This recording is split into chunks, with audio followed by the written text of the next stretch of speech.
Maya Brooks had 5 seconds to decide whether to obey or destroy her career. The $3,000 oyster tower was rolling toward billionaire Alexander Whitmore when she smelled something wrong beneath the ice. "Stop," she said, grabbing the silver cart. The ballroom froze. Her manager hissed, "Serve him, or clear your locker." But Maya stepped into the golden light, held up the seafood tag, and said, "I refuse to serve this guest." Alexander slowly stood. "Are you insulting me?" he asked, "or saving my life?"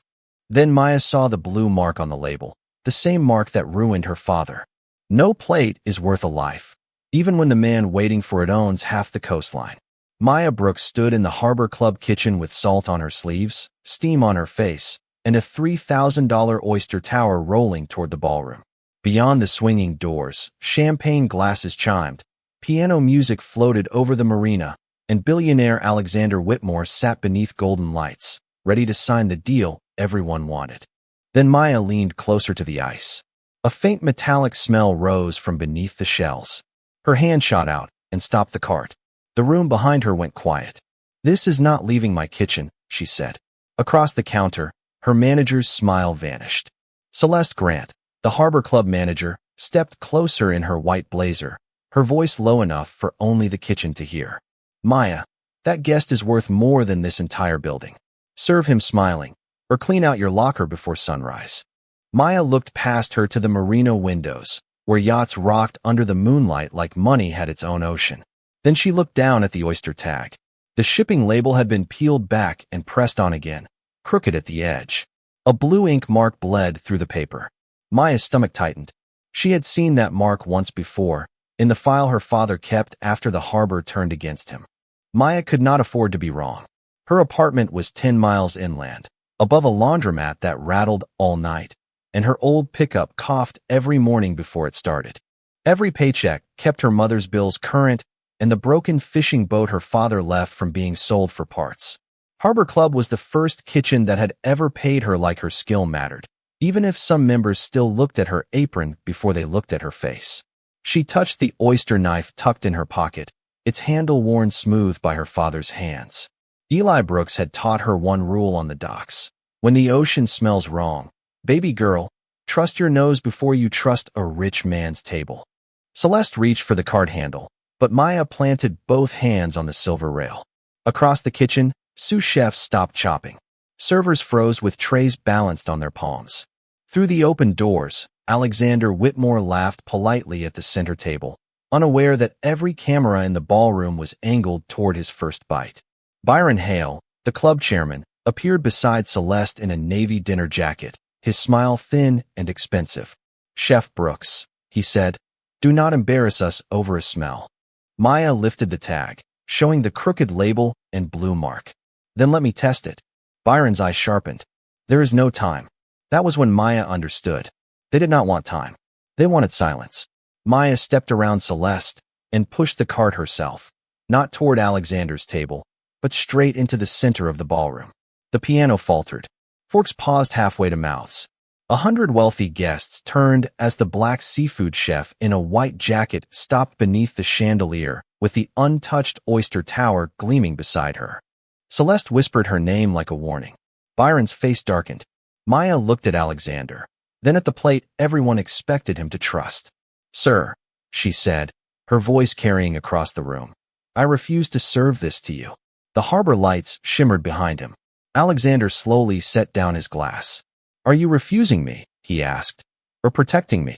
Maya held Alexander's gaze and placed the shipping tag beside his untouched glass.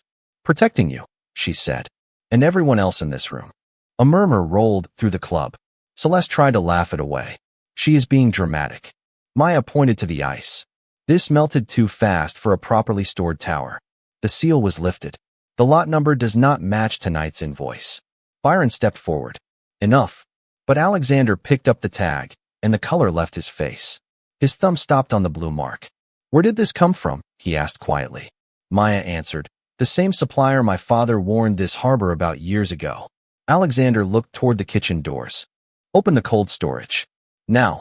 Maya led the way through the kitchen, past silent cooks and cooling pans, with Alexander close behind her and Byron following like a storm in a dinner jacket. Celeste kept saying this was unnecessary, but no one listened anymore. At the cold storage door, Maya entered the code and pulled it open. A wave of icy air rolled out. Stacked inside were crates marked premium Atlantic oysters, but the labels underneath told another story. Different dates, different docks, different suppliers. The temperature log on the wall showed perfect numbers, yet the digital gauge beside it blinked 8 degrees higher. Alexander stared at the crates, then at Byron. "How long?" he asked. "Have you been feeding my future customers a lie?" Byron's mouth tightened, but Alexander did not wait for an answer. He pulled out his phone and called the health inspector in front of everyone. Celeste's perfect calm finally cracked. "You would ruin 100 years of tradition because of one chef's suspicion." Maya stepped closer to the crates and peeled back another label. Beneath it was the same blue mark, stamped over and over like a secret signature. Her fingers went cold. "This is not suspicion," she said. "This is a system." Alexander looked at her differently now, not like staff, not like a problem, but like the only honest person in the building. Then Maya noticed a dusty file box tucked behind the lowest shelf, labeled with her father's name. Maya crouched beside the lowest shelf, her pulse louder than the humming freezer.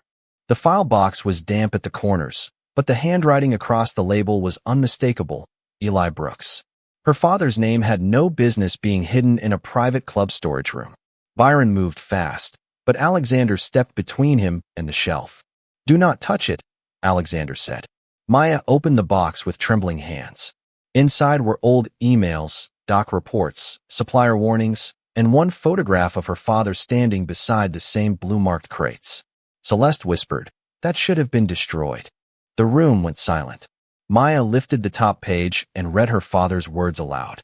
"Someone will get hurt if this keeps being served."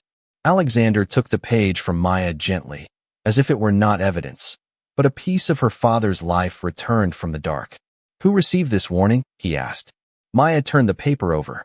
At the bottom were 2 names, Celeste Grant and Byron Hale. Celeste looked away. Byron straightened his jacket, trying to look insulted instead of exposed. "Old complaints from a bitter fisherman do not prove anything," he said. Maya reached into her pocket and pulled out her father's oyster knife, the handle worn smooth from years on the docks. She placed it beside the report. "My father lost everything because he told the truth," she said. Alexander looked toward the ballroom. "Then we tell it louder." Alexander and Maya walked back into the ballroom together, carrying the file box between them. The music had stopped completely. Guests stood in clusters, whispering beside untouched plates and melting ice. Byron tried to take the microphone first, but Alexander reached it before him. "No one here will be served from this kitchen again tonight," he said. Gasps moved through the room like wind over the marina. Celeste stepped forward, smiling tightly. "This is an internal matter." Maya lifted her father's report where every investor could see it. "It became public the moment you ignored a warning and kept selling trust by the plate." Alexander nodded toward the health inspector entering behind them. "And now the truth has witnesses." The health inspector opened the cold storage reports on a tablet while the ballroom watched every second. One by one, the perfect temperature logs collapsed under real delivery times, mismatched dock receipts, and hidden supplier codes. Celeste stopped smiling when her signature appeared on the approval forms. Byron tried to blame old paperwork, but Alexander placed Eli Brooks's warning beside the fresh labels from tonight's oyster tower. The blue mark matched. Maya stood still, her father's knife resting in her palm, feeling years of shame loosen from her chest. The man everyone had called bitter had been right all along. Alexander turned to the room and spoke quietly, but every word carried. "This club will close until it can reopen with honor." 3 months later, the Harbor Club reopened with sunlight pouring through clean windows and the marina shining beyond the glass. The old chairman's portrait was gone. In its place, beside the kitchen doors, hung a small brass sign that read, "The Brooks Standard." Maya stood in a fresh white chef's coat, her father's oyster knife mounted safely in a glass case behind her. Alexander entered quietly, not as a man waiting to be impressed, but as a partner who had learned to listen. Maya brought out the first plate herself, simple grilled scallops with lemon butter and sea salt from the Maryland coast. She set it before him and smiled. "This one is safe." Alexander looked at the sign, then at her. And honest, he said.